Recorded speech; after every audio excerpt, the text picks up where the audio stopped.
Well, hi everyone, welcome to tonight's episode of My Garage Rules, and boy, what a ripper episode it is. It's our last episode for season 6, so we've flown all the way from Adelaide to Newcastle, well not actually Newcastle, we just said, anyway, long story, we're here in Newcastle to come and have a lost in the 50s. This is the ultimate garage, so let's go check it out now.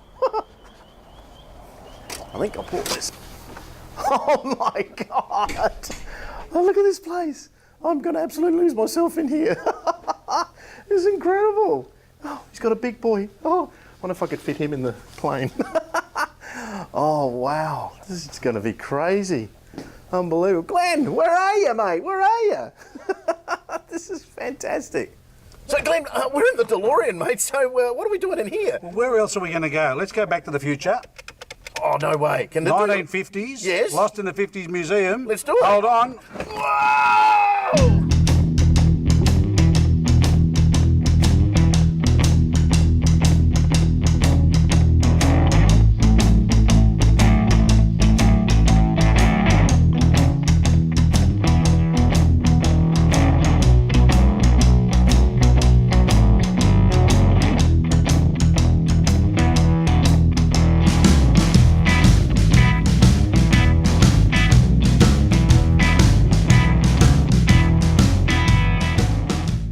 Well, hi everyone. Hey, welcome back. Hey, look, we've just come up here to Newcastle, and we're here at this magnificent, now can I say, it's like a shed, but it's not a shed. It's the biggest shed I've ever seen, or garage, but we've got the Batmobile here, Glenn. Tell us a little bit about this. Well, first of all, thanks for coming up. It's great to have you guys here, and look, the Batmobile's an interesting car. It's technically correct from the 1966 Batman series, and it's on a Lincoln chassis, and it runs a Chevy 350, and it's a driver. It drives? It drives. And it comes with a Batman suit. Oh, really? I'm a tad portly, and I don't know if you get into it. No, I don't. Leave that alone. You don't want to see me in leotards. You can get out there and you can go and fight crime and do whatever you need to do in the Batmobile. But every bell and whistle that you've seen in the TV show, including the flamethrower, you need to do that later. There's flamethrower that comes through? Yeah, it works. Oh, does it really? Yeah, it runs on LPG. You hit a button on the dash and there you go. You've got a nice little barbecue. Just don't walk behind it. Yeah. But it's a 5-year build out of Atlanta, Georgia. All hand built by a young fella over there. We got hold of it just prior to him finishing it, so it was nice to see it come through to the end, loaded it up and brought it back to Australia, and it's still to this day, it always will be probably the mainstay of the museum in terms of head-turning attraction. Everybody loves the Batmobile. Oh, absolutely, especially this, I mean, it's my era when growing up as well. But the actual parts on it, so like, are they still available? They had to make everything from scratch? Most of the stuff in it's licensed by George Barris, who sadly passed away. So if you wanted to build a Batmobile just like this one today, you'd be looking at the best part of a couple of $100,000 with a donor car because of the licensed product. It's quite expensive. But there are a few of them around. There's a couple of real nice examples here in Australia. They're just a fun car. The kids come in and automatically relate to it. Straight away, Generationally, you'd think over time they might forget about it, but no, it doesn't happen on this car. It's signed by Adam West and Burt Ward and Lee Mayweather, Catwoman. So it's got the original signatures on the car, which adds to the the fun of it. But we've done a couple of car shows where we've had Batman and Robin in the car, and people just stand and stare because it has that effect on you. I think the great thing about it is it actually drives as well, so it's not like a static display. You can actually drive the thing out on the road, which is fantastic. Well, but that's great. Very true, and that's something we've tried hard for here at Lost in the 50s. All of our cars, you can turn the key and drive out the door. So how long have you had the car for? About 8 years now. So did George Barris ever see it? George did see it. We took it to Motorex in Sydney as part of the movie show. Oh, wow. And George seen it, and we had some photos with him. And sadly, it was only a matter of months after that show that George passed. So we got to spend a whole day with him, and it was just wonderful. And we had some great conversations. And he was obviously the genius of the day, building something like this in a matter of days for a TV show. So it was wonderful to have that time with him. Well, look, this is not the only amazing car in here. People are just going to have their minds blown very shortly. We've got to look at the rest of the stuff, so let's go do that now. Let's do that. Cool. So what do we got over here? Well, this is a bit of a fun corner, and this is the 1958 Herter's Bat Boat, which is the real name, the Duo Dino Fish. They had wonderful names, didn't they? They really did. They didn't muck around. They didn't call it a Commodore, or they came up with these beautiful names, and it's sort of significant because it's just a magnificent piece of Art Deco on water. It is, isn't it? And look, we've got more things down. Is that a jet ski? That is one of the very first wave runners. I look at that thing sometimes and I cringe because it's death on water. It's got all those sharp edges, isn't it? You'd never get it past today. That's an early 60s, one of the very first ones to hit the water. I'm not going to be able to fit in that caravan. You're not, and I'm glad you noticed that. That's 1954, the Shasta travel trailer, and you will notice that the doorway is quite narrow, and that was because in the 50s the American race was a much thinner race. McDonald's hadn't even hit the market at that stage. And we've got the magnificent golf buggy just next to us here. We do. That's an incredible looking thing, isn't it? We do. It's designed on a little hot rod, a little Ford hot rod, and it's a fun thing. And you can zoom around the golf course and annoy all the old guys who don't like anything like that. But it's a real fun little piece. Now we're just over there. We've got that magnificent surfboard as well. We do, and that's sitting in front of the 51 Chevy Woody, which is the tin Woody. So it's a painted tin exterior, but the inside, all the door panels and interior is all done in timber. And that's a Honolulu Surf Shop original mal, very big mal, and very rare. The Honolulu Surf Shop's been gone a long, long time. So I don't know if we can even fit that in our camera shot. No, I don't think so. That's one of those ones that you've got no chance. And yeah, that little area, that little corner there's just done as like a bit of a summer type fun corner. All right, let's move on. Yes, indeed. Here, the Mercury Turnpike Cruiser in gold and lilac. Gold and white. Love it. 22 foot. That's why she sits down the back. She doesn't fit anywhere else. This is the big girl, the Mother Teresa of the car fleet. So, bikes. Schwinn. Oh my God. That's All incredible. American. Yeah. There's nothing more to be said. The Schwinn bicycles, the dragsters. We all had Schwinn bikes here in Australia, but Melbourne Star was big in Australia, Cyclops was big, but in America, only the Schwinn. We've got the DeLorean here, which is one of my favourites. Tell us a little bit about this. Well, we do. We have the full Back to the Future. This is one of the 11 cars built by the DeLorean company. It's technically correct. It's beautifully built. You look at the detail on this car, it's mind-boggling. I'm starting to notice a bit of a pattern here. Technically correct. The Batmobile is. This is as well. I think you need to. I think you need to be true to what they were in the show. So if you were to walk up and stand alongside this, you would have memories of what you've seen in the show. The flux capacitor, all the fun things. They're Mr. Fusions on the back. You've got everything. Yeah, we've got Doc, the hoverboard, the almanacs there. It's all fun. Yeah. But again, it's all part and parcel of giving people an experience of what these cars would have looked like in the movie, rather than something that's a half-cake thing that doesn't really represent the movie. And the good thing about that is, if you can't make it over to the US to go to the Universal Studios or whatever and see all this stuff, you've got it here, which is fantastic. And we turn the lights off during our open days, and we have a light show, and the thing lights up. I didn't know where you were going with that. Please, but it's not that intimate just yet. But yeah, it's a great light show, and we light the Batmobile up, and then we have a question and answer thing. So it's all about an experience of a time that's gone. As you know, the trilogy, the Back to the Future trilogy, is one of the greatest sellers. Absolutely. So it, like the Batmobile, is iconic in American terms. So it fits in beautifully, even though it's not a 50s car. It's not. It fits into the folklore of the American car culture. The pop culture thing. Oh, yeah. While we're in here, I mean, there's obviously, this is just one section of this magnificent garage we got. But just tell us a little bit about the cars in here, and the pastel, the colours are amazing. Well, yeah, this is what we call our little hot rod room. This is all the modified cars, the movie cars, all the fun stuff. And one of the things you'll notice about all of the displays here at the museum is there is this constant feature of colour, chrome and bling.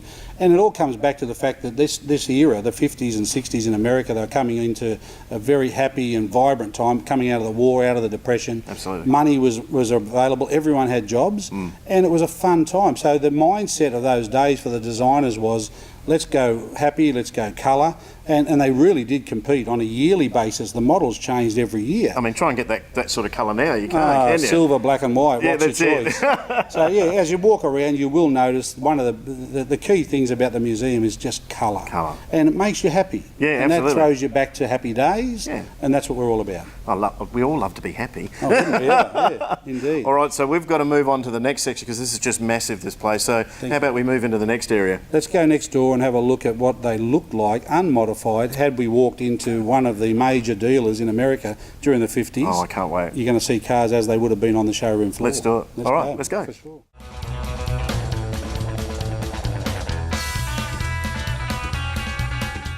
Yeah, well, now you're looking through the hang on a time sec. glass. It keeps going. It does, mate. All right, we've got to go in there. I think we should. All right, this is amazing. Welcome to the main hall. Oh, wow. This is incredible. Oh, look at this here. What is this? This is amazing. I mean, I know what it is. It's a beautiful Ford, but just tell us a little bit about it. Well, this is your iconic. It's that word will come up time and time again because this just brings straight back the memories of the 50s. Wow. This is a 55 Fairlane Crown Victoria. The colour. Yeah, the colour. The colour again. Yep. Yeah. Baby pink on an ivory white finish with beautiful Kelsey Hayes rims and white wall tyres and a Continental kit. And you'll see quite a few Continental kits on my cars because that for me is another one of those embellishments from the day that are just magnificent that we never really seen a lot of in Australia. Now, she's in the front, so is she a fresh purchase? She's new. She's our latest acquisition to the museum, and we're always looking at trying to bring new things in and dress the place up. And where does this come from? This one came from Las Vegas. Las Vegas? Yeah, Viva Las Vegas. Wow. Beautiful car. Fantastic. But there's so many, all the cars you see in this hall are all what we call the factory originals. So there's no modifications. You're looking at cars pretty much how we would have seen them in the showroom floor in the day for the year of their manufacture. So these cars, a lot of them are like private sales, or are they deceased estates? Or? Yeah, look, over the collection, there's about 100 cars in total. Some have come from private sales, some have come from deceased estates, some from auctions. They all have their own stories. The beautiful part of this part of the museum is this is how you and I would have seen them if we were shopping for a new car back in the 50s and 60s. And there's some very, very special cars here on the floor that are quite rare in America, let alone here in Australia. But what's the thing you notice first of all, again, is that palette, isn't it? It's the palette, the colour. I mean, the colours are amazing. I was talking to you before that, it's just sad that the modern cars don't have these type of colours. Mind you, the Nissan Micras that are coming out are starting to come out with the old... I did see that. They've come back with some of the pastel colours. Oh, my God. Look at this. Yes. What can you tell me? Oh, look at the rear quarter. I'm sorry, everybody. This is just incredible. We have to stop and quickly talk about this one. We do. Well, this is a 58 Buick Limited, which in itself is a rare car. The biggest of the 58s with the extended chassis. Beautifully finished. It's almost like the Cadillac Persian sand colour. It's a mixture of golds and pinks, and it's quite an odd colour, but it works on this big car. The ultimate in luxury for 1958. If you went to the Buick dealership, she was the top of the tree. And we were saying before, it was a big battle for chrome, wasn't it? Like back in the 50s, more chrome the better. Not enough chrome, put more on it. Yeah, I often get asked here in the museum, what's my favourite year? And for me, 1958.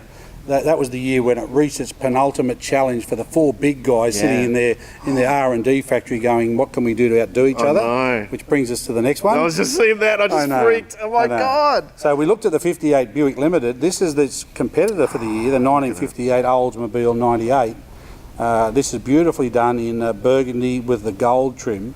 Wow. And don't the colours just match? Oh, they just jump, mate. Perfect. It's an era that's so long gone. When you come to the museum for the first time, it's hard to relate to the paintwork because you just don't see that anymore.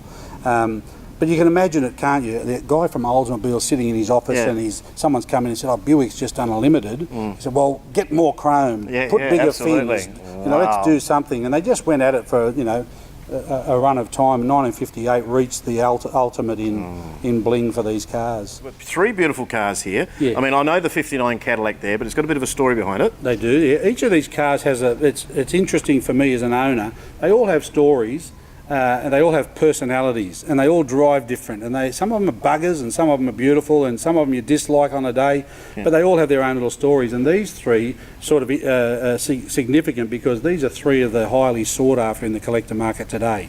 This guy over here is the 61 Bubble Top Impala. This is the 348 big block 4-speed with all the factory trimmings for the SS. And look at it, sateen silver with a red and white interior. I don't know if there's a better colour combination. No, I was just about to say, the colour combination's amazing. Yeah. And it's got the triples. Absolute triples, absolute on the big block. And the 4-speed Hurst shifter and the tacho, which interestingly was put onto the steering column. You were saying that before, just with a bit of bloody radiator. Oh my God. Yeah, interesting how it's done. So a beautiful car. So there's Chevrolet's 1961. Yeah, radiator clamp, folks. How's that for detail? Magnificent. So the 59 Cadillac? Well, only 2 years before, and the 59 Cadillac Series 62 convertible, this will forever be in the top 10% of collector cars out of the American cars. They always roll over the block in the hundreds of thousands of dollars. Instantly recognisable. Instantly, because they still to this day hold the record for the biggest fins placed on a car at 14 inches. Wow. So this is really, this is, if I had to use the word iconic on one, it would be this car. Yeah, absolutely. And that's beautiful in red and white. You can't beat the colour combination. The goat. The goat. Well, now we're stepping up to the muscle car era. A little bit later, mid-60s, when they'd gone away from the styling for cruising and muscle cars were all the rage. And of course, this is the GTO Coupe. Everybody loves a GTO. This one is a mint condition car that we purchased out of the Imperial Palace Casino in Las Vegas collection. Oh, really? Yeah, so we were very, very lucky to get it and very, very happy to have it. And the GTO, as you said, the goats, they have their own following worldwide. It's just, they're an amazing car. And powerful. Oh, immensely it's powerful. Get in, strap in, hold on, hang on, and enjoy every minute of it. Fantastic. They're a bit of a weapon on the road. So we've just come across this beautiful Fairlane. Now, I've noticed the interior, which has got these clear PVC type covers on them. As the factory made them. Is that amazing? Correct. Yeah. Just to protect the interior. Absolutely. But there's something a bit more to this car. Well, there is. Now, we're talking, try to put this in perspective, 1959. And from a technology point of view, who would have thought that underneath this rear trunk lid, there are 127 working pieces that drive a steel retractable hardtop roof that concertinas up. Oh, it's not vinyl or anything? No, it's steel. It comes over in sectional pieces in a worm drive system that locks itself into here. So ostensibly when it's finished, you've got a hardtop car and you wouldn't even know it's a convertible roof. Lord. All at the push of a button on the dash. See? Now that's 1959. That's it. Pretty amazing. Like, people complain they haven't got air conditioning in their car. Unbelievable. This amazing. How can I describe it? It's like a spaceship. It's unusual, isn't it? Always exciting for me to talk about this one. This is the 1961 Chrysler Imperial. This is what they call the Art Deco car. Super rare in America and even more rare here in Australia. It's just such a wonderful period of time where they really knew that it was time to step things up and go almost space age. Talking about things that are different from most cars. Have a look at this beautiful inlay on the roof. Just the work to do that. Most people would bypass that because of the difficulty. A couple of the real nice points. You'll notice inside the car it has the Chrysler square steering wheel. And beautiful red leather interior. That's an original interior, by the way. It hasn't been restored, so the leather's stayed in beautiful condition. It's a push button automatic down the side here, so press a button and away you go. Wow. And one of the lovely features that you don't see on many cars is for the female drivers, they have what they call a vanity seat. So the ladies with their skirts can hop in at the press of a button. Oh my God. They can swing the seat out, hop in, put the legs across and then just retract back to where they go for driving position. And away you go. Jeez. So yeah, it's a lovely car. So I mean, look, beautiful, and it shuts beautifully too, I might add. So just looking at the front guard there, that's unusual. Well, it is, and it follows on from the rear of the car, which is the suspended tail lights. This front end, you'll see the headlights sit down on the lower section, but believe it or not, that front guard is one piece. Oh my God. So you can imagine if you were to roll into the panel shop and say, guys, I've just dented this, could you repair it? Today they would just laugh at you. And this is, again, that Art Deco part of the car, and that's the reason why it's been branded that, because it's so unusual and so beautiful and so classic all in the same time. That's unbelievable. Yeah. Well, it just doesn't end. Magnificent. It keeps going. Let's see some more. Doesn't stop here. No. So Glenn, we've come across this Oldsmobile. I love Oldsmobiles, but this is incredible. What's going on with this one? This is a 63 Starfire Antique Rose Oh, you love on the names. Antique Rose. Starfire. So very rare. You've got the outside matching the inside. So normally they go completely opposite, but doesn't it work on this beautiful car? And what an amazing colour. It is. It really is. Antique Rose is just beautiful. Yeah. This is a low mileage car, lady owned, and it comes with a bonus. Oh, what's the bonus? Well, under the passenger side dashboard is a suspended record player. Oh, tell me it works. It works. And guess what record's in there? What's in there? Fried green tomatoes.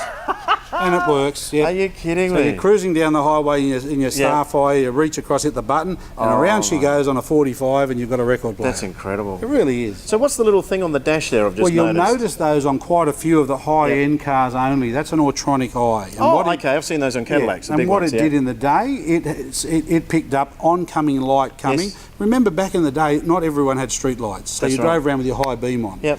This would pick up high beam And dim. and dim them. Oh, wow, that's crazy. Yeah. That's fantastic. Well, that is another beautiful vehicle. There are so many beautiful vehicles in here. It's incredible. But we've got to go keep seeing This some is the more. beautiful vehicle capital of the world. It is. Right here in Australia. All right.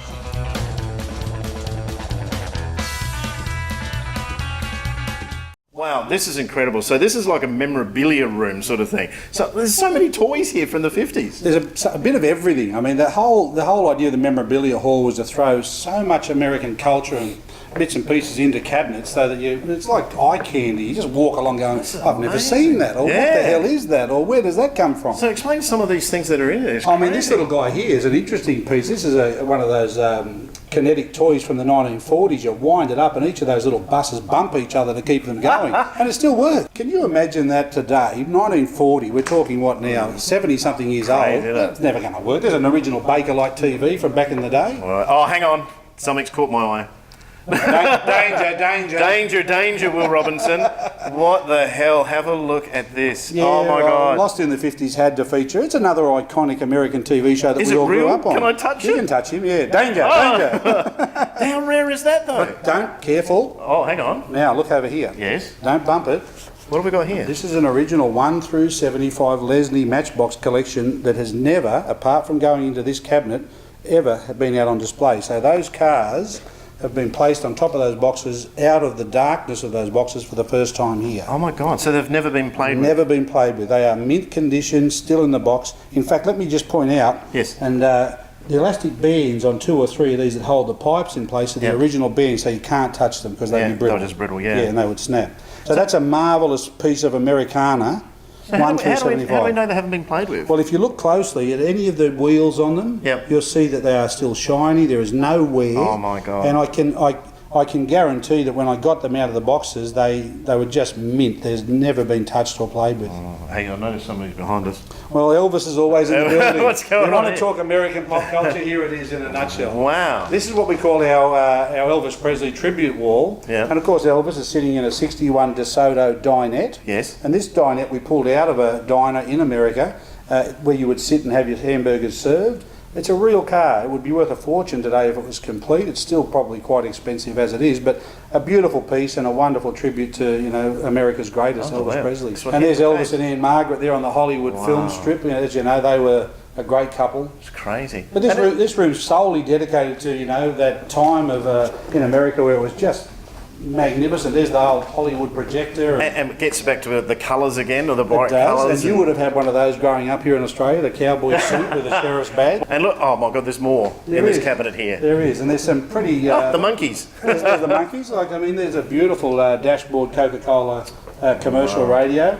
Down the bottom, there's a Royal Tumble vacuum cleaner, brand new, never used. Are you kidding from the me? 50s. Hang on, what's this mannequin in here as well? He looks familiar. You know who that is? Who's that? You don't know? I'm trying to lead you That's to tell Howdy me. Doody. Oh my God, is that You really? remember the Happy Yes. Days episode with Howdy Doody? There he is. That was sort of trying to lead him onto this because I knew what it was. He looks pretty depressed, doesn't he? He does, doesn't he? But that camera is amazing too, isn't it? Well, Brownie. the brownies were popular here in Australia, and that's a full, complete set. Wow. All sorts of ones. There's the Brady Bunch making an appearance over here as well. Oh my God. Another iconic American TV show. Absolutely. And you got pedal cars, you got everything in here. There's lots of pedal cars scattered throughout the whole place, and we tend to sit them up high so you can get a good look at them. But I love the old boxes and like the Erector. The Erector set, yes. Wow. Believe that? That's a Meccano set, Believe just that, for those people that are playing at home.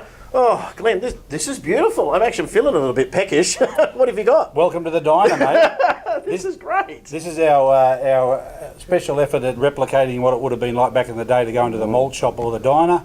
Sit down, relax on a hot afternoon, get yourself a nice cold drink. A Lemmy? Yeah. A Lemmy? Now, all right, what else have we got? I know you've driven a long way. Yes. So we thought, well, maybe to get you started, you might like an all-American cheeseburger. Look at that. And I know you did an order, and the girl said, "My God, the hot dog?" The hot dog. Geez, you must think I'm hungry or something. Followed by the ice cream, and then to top it off, perhaps on the trip home, the popcorn. Yeah. And then wash it down with a beautiful chocolate malt Oh my thick God. shake. Geez, I don't know. How much is all this going to cost? Well, let me just have a look, mate. Right now, you're at Hang on, let me see what I got. you're at 25 cents, mate. 25. And that's the thing. Things were just so cheap back in those They days. were. It was a wonderful time. Yeah. I mean, nowadays it would probably cost you $30 or $40 to sit down and have that feed somewhere at McDonald's or whatever. And we're joking around, but these are actually plastic. They are. Actually, this looks like a telephone. It was plastic, but you still bit into it, I noticed, okay. just to make sure. But you've got all the stuff in the background as well. So everything out the back is from the US. Everything you see here, over the 35 years of collecting, I've packed, picked, dug through garages, through swap meets, deceased estates, yard sales, you name it, we did it long before the TV shows. Yeah. When you could get things for a great price. Yeah. So then we pack them, and generally packed them in the cars that we were bringing home. So every car was full of goodies. Yeah. There's about 8,500, 9,000 memorabilia pieces within the museum, so it's a lot when you lay it out. If we were to put it all in one room, you'd need a big Absolutely. room. I mean, everybody hears about Route 66 and so forth, and you know they all hear about the stories about the diners and everything and Route 66. We're seeing cars as well, and that's starting to disappear. That whole thing, isn't it? And it's a period of time that's long gone that we'll never ever be able to get back. So I think it's important as guardians of that to hang on to it for the future generations. But interestingly, if you were to go to America now and try and do Route 66, it's a partial tour nowadays because most of it has disappeared. Gone. Yeah, it's so sad. Yeah, it is very sad. But we've got our little piece of it here in Newcastle. I think this is fantastic. And we always set about to make it more than just about the cars. So for me, it's almost like a bit of a cultural, pop culture experience. Yeah. Hence the reason why most people wouldn't even bother. Oh, no. But, you know, we pick up egg cartons from the 50s and anything that's weird and wonderful, you're going to find it here. I've seen some amazing grits. I've even seen back there as well, which is a lot of politically incorrect stuff too from back in the day that was just out there that nowadays people would frown upon. But again, that's history. You don't hide from that. We're out there having fun with it. And so, how many trips do you reckon you've done to the US? I think we're over 110 now. Oh my God! I should get a green card, shouldn't I? I think you can make me a citizen or something. And you still got the Australian accent, which is great. There you go. So, folks, we've decided to sit down and relax and find out about the man himself. So, Glenn, tell us about, how did it all start for you? Oh, look, it's about 35 years of collecting. And I was a Matchbox kid growing up in Australia, as most of us were. We all had Matchbox cars. So there was always, for me, that underlying passion about cars, and in particular the American cars, because back then, watching it on TV, you've seen these big, beautiful cars, and then you go out and get in Dad's Valiant, or so there was a quantum difference between the American cars and the Australian cars. Not that I would ever knock the Aussie cars, because they're just brilliant, but the Americans were so far advanced for a young kid. It was like watching sci-fi. So as time went on, and I was lucky enough to buy a Corvette when I was very young, in late teens. And it started the fire, and the passion ran from there. So in my business life, I've been fortunate enough to travel into the United States a lot, and that just, the fire just keeps on going. It goes from a little flame to a big flame. And so I started collecting and started bringing a few home, and you see the culmination of 35 years of that here today. So it's been a wonderful trip, and I don't know if there's another era in time where you can experience this. It seems to me, if you look at history, the Americans, for that very short window of time, had it all. No, I just think the colours and the vibrance of everything, and how everything, they took particular care, didn't they, when they made things, made in the USA, and the names they came up with, I mean, in terms of history and time frames, it's such a small period, because it all finished very quickly with petrol embargoes, and the big V8s were getting put in sheds and left, and fortunately for us, there were some nice barn finds to find out there. But America in its heyday, you have to remember, it was the powerhouse of the world, and they produced everything. And today is a sad indictment on the world that America today doesn't produce anything. So obviously married? Yes. And your lovely wife is? Kelly. And you've got children? I have 3 daughters, Samantha, Ashley and Olivia. Are they into this as well? They are. All my family and my son-in-laws all work down here on our open days. That's incredible. My grandson is a museum nut. Anything with wheels on it and a steering wheel, and he's only 3 years old. Oh my God. But he spends time with Pa. He's down here on the polishing rags. So it's very much a family affair. And we try to extend that into what we do when we open the door in a real welcoming. Somebody's probably asked you this many, many times before, but have you got a one particular favourite? There's so many favourites out there, but if there's one out there that you would say, you know what, that's my favourite. Yeah, I do. And unfortunately, we've just taken her out to a car show weekend just gone, so it's at home in its pride of place. And it's, again, 1958, we talked about it earlier, Pontiac Bonneville 2-door. How rare is that? It's a very rare car. It's a beautiful car, and it's two-tone green. Yeah. And you don't see a lot of greens. And this is just sublime. When everyone walks into the museum, if you were to ask us, do a survey, that would come up as the prettiest of the cars. So what's the future hold? Well, as you know, the museum's running its course, and towards the end of this year we're going to close the doors to the public for the last time. And sadly, but also happily, it's time to move on. So everything will cross the auction block in October and November. Wow. And I think once it's done, it'll be a relief because it is a monster of a place to keep alive. But what a ride it's been, and I'll look back on it with the fondest of memories, as will everybody that's come through the door. And I've always said, if you come here and you don't walk out with a smile, you need to check your pulse. I've even fallen over, literally collapsed, smiled. I've done everything, you know. I'm actually going to ring the wife to see if I can just stay here. But I really appreciate you taking the time. I mean, we've flown in from Adelaide, Jeff and I, and we've taken the time, and you've opened your heart and the doors to the place, and we really thank you for letting us do that. And look, it's a privilege to have My Garage Rules here in our building because it's a great show, and I mean, it's going to go out to networks across the country, and everyone's those are going to enjoy it. I really hope that does. Thanks for coming down. Thank you very much. It's a pleasure. Well, back to you guys. Thanks for watching. That's great. Done. Coffee time. Coffee time. Oh, hey, hi everyone. Look, thanks for watching season 6. Thanks to all our sponsors, all our supporters out there. Oh God, it's crazy. You guys, I love you. Also, big thank you to Marcus, our camera guy who's holding the camera right now, and our producer, Jeff. Wherever he is, thank you, Jeff, and basically everybody that's just loved the show. You know, we really appreciate it. All the people that have opened their garages and invited us to shows and stuff like that, and barbecues that we've had. You know, that's probably why I've put on about 10 kilos. But anyway, I'm heading off in young Betty here, and we'll catch you all next time. Thanks again for watching My Garage Rules. I love you. Bye. My Garage Rules is brought to you by U-Bullet, Auto Transformers, DreamWorks Garage, Tough Mounts, Outlaw Speed Shop, Black Canvas Photographers, SA Suspension Repairs, Mobile Auto Care, and Jeff's Garage.